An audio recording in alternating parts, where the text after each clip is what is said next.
पिंजरा। शांति ने उबकर कागज के टुकड़े टुकड़े कर दिए और उठकर अनमनी सी कमरे में घूमने लगी। उसका मन स्वस्थ नहीं था, लिखते लिखते उसका ध्यान बंट जाता था। केवल 4 पंक्तियां वह लिखना चाहती थी, पर वह जो कुछ लिखना चाहती थी उससे लिखा न जाता था। भावावेश में कुछ का कुछ लिख जाती थी। 6 पत्र वह फाड़ चुकी थी, ये 7वां था। घूमते घूमते वह चुपचाप खिड़की में जा खड़ी हुई। संध्या का सूरज दूर पश्चिम में डूब रहा था। माली ने क्यारियों में पानी छोड़ दिया था और दिन भर के मुरझाए फूल जैसे जीवन दान पाकर खिल उठे थे। हल्की हल्की ठंडी हवा चलने लगी थी। शांति ने दूर सूरज की ओर निगाह दौड़ाई। पीली पीली सुनहरी किरणें जैसे डूबने से पहले उन छोटे छोटे बच्चों के खेल में जी भर हिस्सा ले लेना चाहती थीं, जो सामने के मैदान की हरी भरी घास पर उन्मुक्त खेल रहे थे। सड़क पर 2 कमीन युवतियां हंसती चुहले करती, उछलती कूदती चली जा रही थीं। शांति ने एक दीर्घ निश्वास छोड़ा और मुड़कर उसने अपने इर्द गिर्द एक थकी हुई निगाह दौड़ाई। छत पर बड़ा पंखा धीमी आवाज से अनवरत चल रहा था। दरवाजों पर भारी पर्दे हिल रहे थे और भारी कोच और उन पर रखे हुए रेशमी गद्दे, गलीचे और दरमियान में रखे हुए छोटे छोटे अठकोने मेज और उन पर पीतल के नन्हे नन्हे हाथी और फूलदान। और उसने अपने आप को उस पक्षी सा महसूस किया जो विशाल स्वच्छंद आकाश के नीचे खुली स्वतंत्र हवा में आम की डाली से बंधे हुए पिंजरे में लटक रहा हो। तभी नौकर उसके छोटे लड़के को जैसे बरबस खींचता सा लाया। धोबी की लड़की के साथ वह खेल रहा था। ताव देखा न ताव और शांति ने लड़के को पीट दिया। क्यों तू उन कमीनों के साथ खेलता है? क्यों खेलता है तू, इतने बड़े बाप का बेटा होकर? और उसकी आवाज चीख की हद को पहुंच गई। हैरान से खड़े नौकर ने बढ़कर जबरदस्ती बच्चे को छुड़ा लिया। शांति जाकर धम से कोच में धंस गई और उसकी आंखों से अनायास ही आंसू बह निकले। तब वहीं बैठे बैठे उसकी आंखों के सामने अतीत के कई चित्र फिर गए। उसके पति तब लॉन्ड्री का काम करते थे। बाइबल सोसाइटी के सामने, जहां आज एक दंदानसाज बड़े धड़ल्ले से लोगों के दांत उखाड़ने में निमग्न रहते हैं, उनकी लॉन्ड्री थी। आय अच्छी थी, पर खर्च भी कम न था। 35 रुपया तो दुकान का किराया ही देना पड़ता था और फिर कपड़े धोने और इस्त्री करने के लिए जो तबेला ले रखा था, उसका किराया अलग था। इसके अतिरिक्त धोबियों को वेतन, कोयले, मसाला और 100 दूसरे पर चढ़े। इस सब खर्च की व्यवस्था के बाद जो थोड़ा बहुत बचता था, उससे बड़ी कठिनाई के साथ घर का खर्च चलता था। और घर उन्होंने दुकान के पीछे ही महिलाल स्ट्रीट में ले रखा था। महिलाल स्ट्रीट जैसी अब है, वैसी ही तब भी थी। मकानों का रूप यद्यपि इन 10 वर्षों में कुछ बदल गया है, किंतु मकानों में कुछ अधिक अंतर नहीं आया। अब भी इस इलाके में कमीन बसते हैं और तब भी बसते थे। सील भरी अंधेरी कोठरियां चमारों, धीवरों और शुद्ध हिंदुओं का निवास स्थान थीं। एक ही कोठरी में रसोई, बैठक, शयन गृह और वह भी ऐसा जिसमें सास ससुर, बेटा बहू, लड़कियां लड़के सब एक साथ सोते हों। जिस मकान में शांति रहती थी, उसके नीचे टेंडी चमार अपने 8 लड़के लड़कियों के साथ रहता था। दूसरी चौड़ी गली में मारवाड़ी की दुकान थी और जिधर दरवाज़ा था, उधर भंगी रहते थे। उनके दरवाजे से जरा ही परे भंगियों ने तंदूर लगा रखा था, जिसका धुआं सुबह शाम उनकी रसोई में आ जाया करता था, जिससे शांति को प्रायः रसोई की खिड़की बंद रखनी पड़ती थी। दिन रात वहां चारपाइयां बिछी रहती थीं और कपड़ा बचाकर निकलना प्रायः असंभव होता था।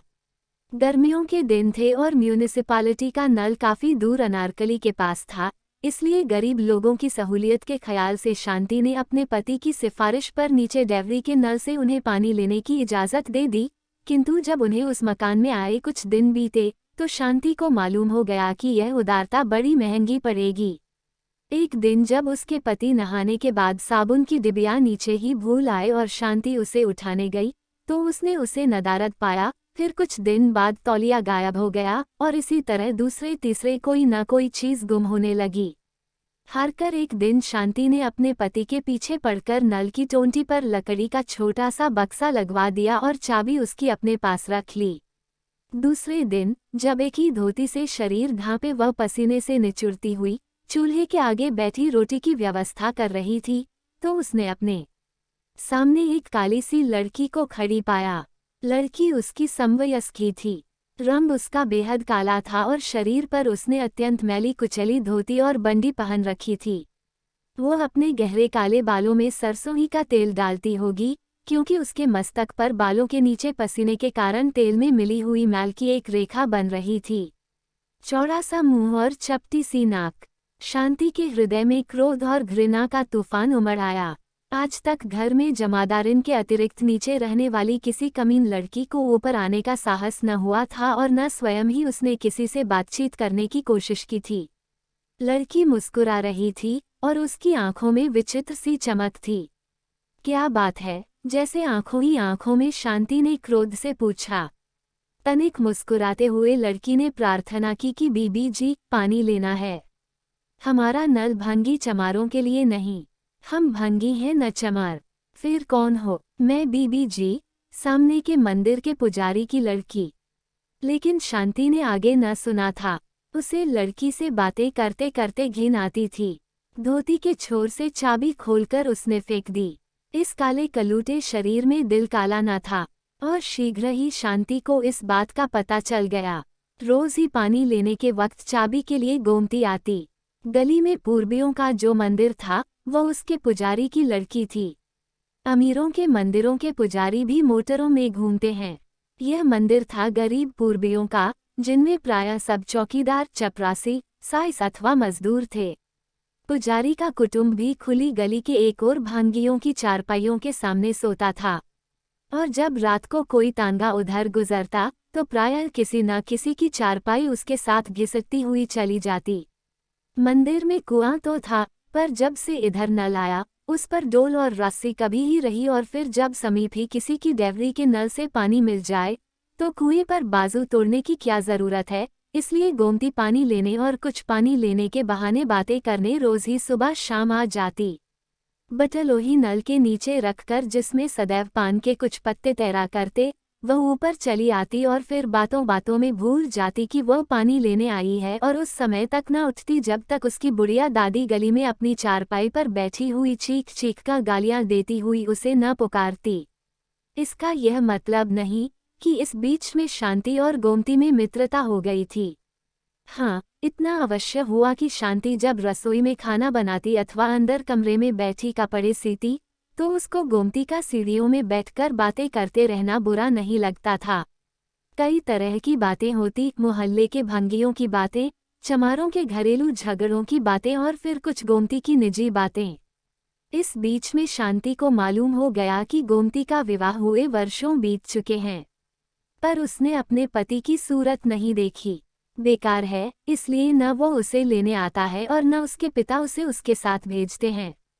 कई बार छेड़ने की गर्ज से या कई बार मात्र आनंद लेने की गर्ज से ही शांति उससे उसके पति के संबंध में और उसके अपने मनोभावों के संबंध में प्रश्न पूछती।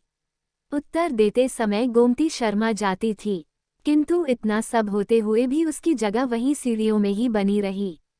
फिर किस प्रकार पुजारी की वह काली कलूटी लड़की वहां से उठकर उसके इतने समीप आ गई कि शांति ने एक बार अनायास आलिंगन में लेकर कह दिया, आज से तुम मेरी बहन हुई गोमती। वह सब आज भी शांति को स्मरण था।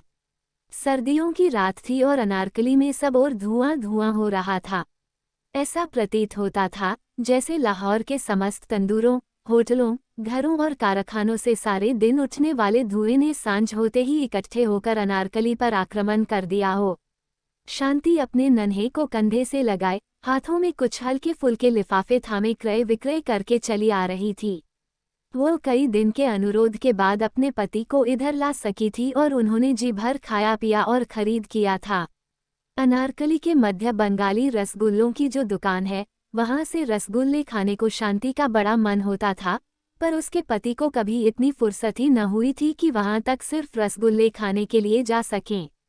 अस्पताल रोड के सिरे पर हलवाई के साथ चाट वाले की जो दुकान है, वहां से चाट खाने को शांति की बड़ी इच्छा थी, पर चाट ऐसी निकम्मी चीज खाने के लिए काम छोड़कर जाने का अवकाश शांति के पति के पास कहाँ। कई दिनों से वह अपने अम्मी के लिए कुछ गर्म कपड़ों के टुकड़े खरीदना चाहती थी। सर्दी बढ़ रही थी और उसके पास एक भी कोट न था, और फिर गर्म कपड़ा न सही, वह चाहती थी कि कुछ ऊन ही मोल ले ली जाए ताकि नन्हे का स्वेटर बुन दिया जाए पर उसके पति हाँ करके टाल जाते थे। किंतु उस दिन वह निरंतर महीने भर तक अनुरोध करने के बाद उन्हें अपने साथ अनारकली ले जाने में सफल हुई थी। और उस दिन उन्होंने जी भर बंगाली के रसगुल्ले और चाटवाले की चटपटी चाट खाई थी, बल्कि घलुए में मोहन के पकौड़े और मटरों वाले आलूओं के स्वाद भी चखे थे। फिर उम्मी के लिए कपड़ा भी खरीदा था और ऊन भी मोल ली थी और 2 आने दर्जन ब्लेडों वाली गुड वोग की डिबिया तथा एक कोलगेट साबुन की 2 आने वाली टिकिया उसके पति ने भी खरीदी थी। कई दिनों से वे उन्हीं पुराने ब्लेडों को शीशे के गिलास में तेज करके नहाने वाले साबुन से ही हजामत बनाते आ रहे थे और उस दिन शांति ने ये सब खरीदने के लिए उन्हें विवश कर दिया था। और दोनों जने ये सब खरीदकर खर्च करने के आनंद की अनुभूति से पुलकित चले आ रहे थे। दिसंबर का महीना था और सूखा जाड़ा पड़ रहा था। शांति ने अपने सस्ते पर गर्म शाल को नन्हे के गिर्द और अच्छी तरह लपेटते हुए अचानक कहा, निगुड़ा सूखा जाड़ा पड़ रहा है। सुनती हूँ नगर में बीमारी फैल रही है। पर उसके पति चुपचाप धुएं के कारण कड़वी हो जाने वाली अपनी आंखों को रुमाल से मलते चले आ रहे थे। शांति ने फिर कहा, हमारी अपनी गली में कई लोग बीमार हो गए हैं। परसों टैंडी चमार का लड़का निमोनिया से मर गया। तभी शाल में लिपटा लिपटा बच्चा हल्के हल्के 2 बार खांसा और शांति ने उसे और भी अच्छी तरह शाल में लपेट लिया। उसकी बात को सुनी अनसुनी करके उसके पति ने कहा, आज बेहद बदपरहेजी की है, पेट में सख्त गड़बड़ी हो रही है। घर आकर शांति ने जब लड़के को चारपाई पर लिटाया और मस्तक पर हाथ फेरते हुए उसके बालों को पिछली तरफ किया, तो वह चौंककर पीछे हटी। उसने डरी हुई निगाहों से अपने पति की ओर देखा। वे सिर को हाथों में दबाए नाली पर बैठे थे। उम्मी का माथा तो तवे की तरह तप रहा है। उसने बड़ी कठिनाई से गले को अचानक अवरुद्ध कर देने वाली किसी चीज को बरबस रोककर कहा, लेकिन उसके पति को क्या हुई? शांति का कंठ अवरुद्ध सा होने लगा था और उसकी आंखें भर सी आ रही थीं, पर अपने पति को क्या करते देख बच्चे का ख्याल छोड़ वो उनकी ओर भागी। पानी लाकर उनको कुल्ला कराया। निढाल से होकर वे चारपाई पर पड़ गए, पर कुछ ही क्षण बाद उन्हें फिर क्या हुई। शांति के हाथ पांव फूल गए। घर में वह अकेली, सास मां पास नहीं, कोई दूसरा नाता रिश्ता भी समीप नहीं और नौकर रखने की गुंजाइश ही कभी नहीं निकली। वह कुछ क्षण के लिए घबरा गई। एक उड़ी उड़ी सी दृष्टि उसने अपने ज्वर से तपते हुए बच्चे और बदहजमी से निढाल पति पर डाली। अचानक उसे गोमती का ख्याल आया। शांति अकेली कभी गली में नहीं उतरी थी, पर सब संकोच छोड़ वह भागी भागी नीचे गई। अपनी कोठरी के बाहर गली की ओर मात्र ईंटों के छोटे से पर्दे की ओट से बने हुए रसोई घर में बैठी गोमती रोटी बेल रही थी और चूल्हे की आग से उसका काला मुख चमक सा रहा था। शांति ने देखा, उसका बड़ा भाई अभी खाना खाकर उठा है। तब आगे बढ़कर उसने इशारे से गोमती को बुलाया।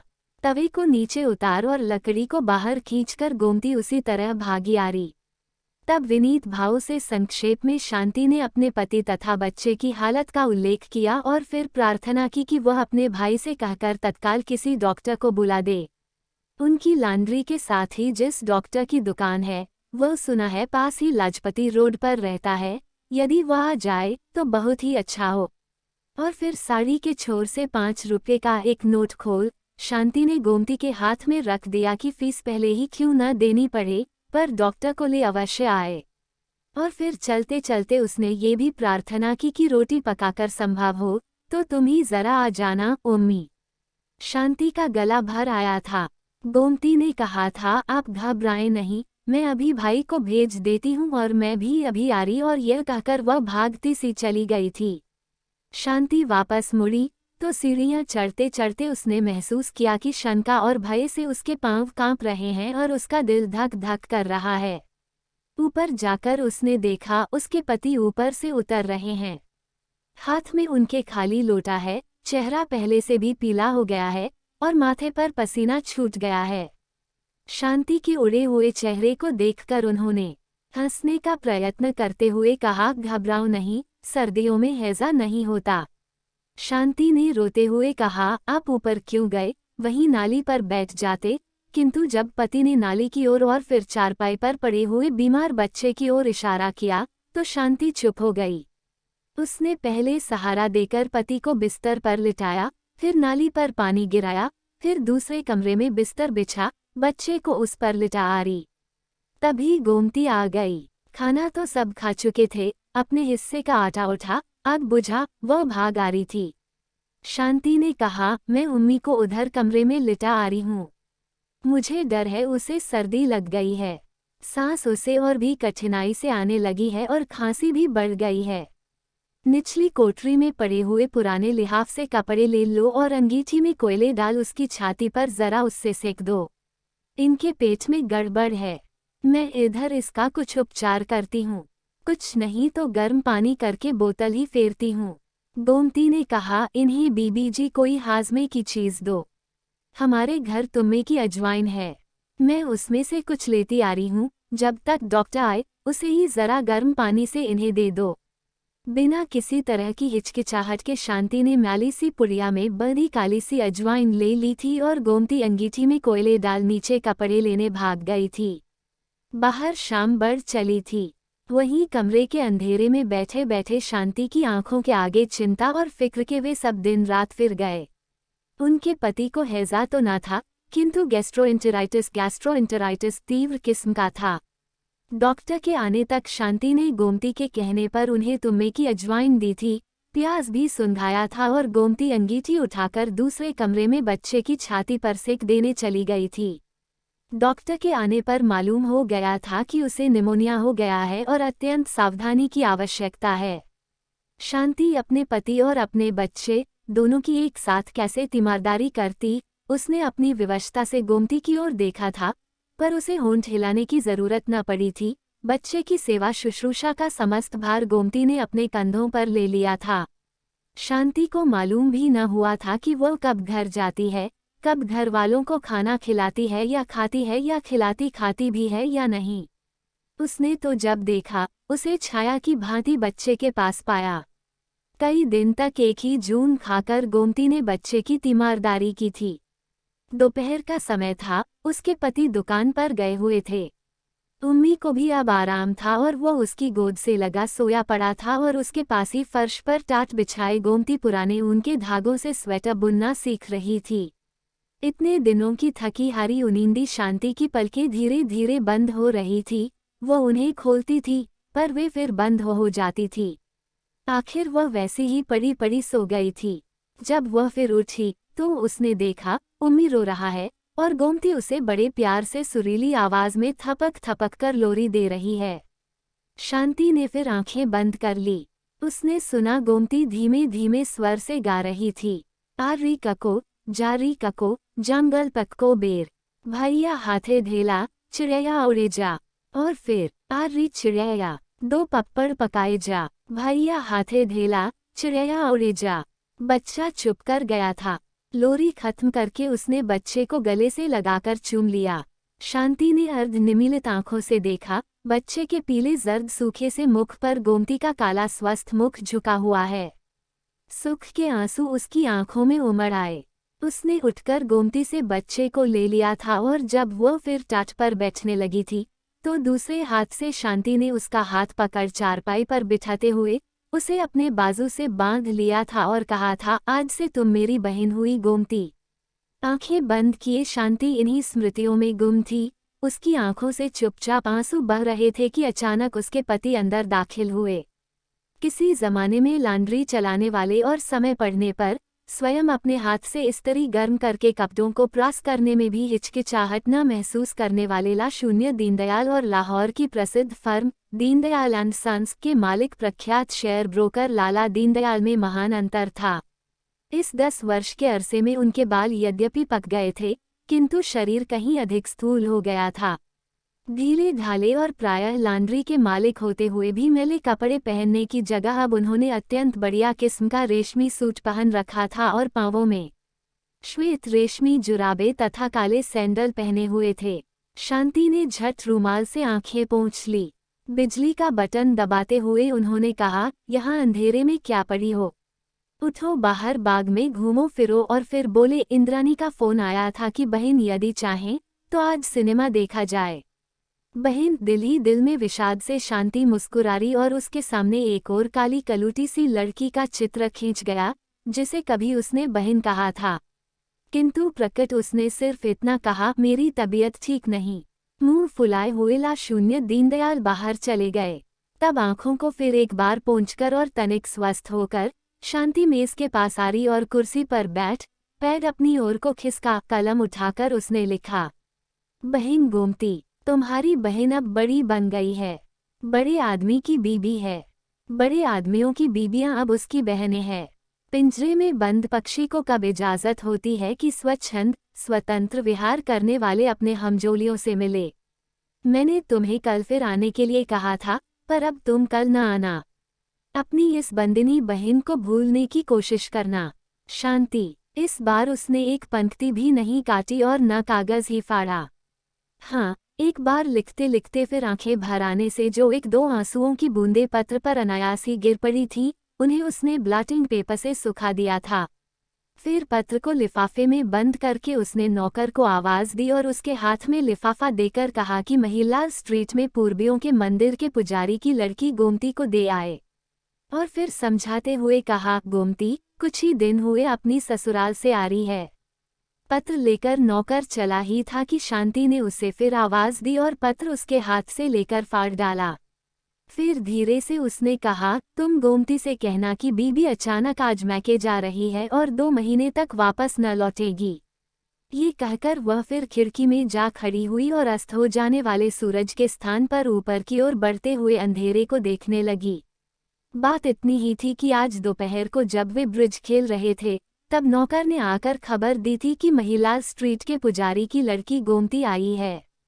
तब खेल को बीच ही में छोड़कर और भूल कर कि उसके पार्टनर आए साहब लाला बिहारीलाल है, वह भाग गई थी और उसने गोमती को अपनी भुजाओं में भींच लिया था और फिर वो उसे अपने कमरे में ले गई थी। तब दोनों बहुत देर तक अपने दुख सुख की बातें करती रही थीं। शांति ने जाना था कि किस प्रकार गोमती का पति काम करने लगा, उसे ले गया और उसे 4 बच्चों की मां बना दिया और गोमती ने उम्मी का और दूसरे बच्चों का हाल पूछा था। ला शून्य दीनदयाल इस बीच में कई बार बुलाने आए थे, पर वो न गई थी और जब दूसरे दिन आने का वादा लेकर उसने गोमती को विदा किया था, तो उसके पति ने कहा था, तुम्हें शर्म नहीं आती? उस उजड़ और गंवार औरत को लेकर तुम बैठी रहीं, तुम्हें मेरी इज्जत का जरा भी ख्याल नहीं। उसे बगल में लिए उन सबके सामने से गुजर गईं। राय साहब और उनकी पत्नी हंसने लगे और आखिर प्रतीक्षा करके चले गए। इसके बाद उन्होंने और भी बहुत कुछ कहा था, लेकिन शांति ने तो फैसला कर लिया था कि वह पिंजरे को पिंजरा ही समझेगी और उड़ने का प्रयास न करेगी।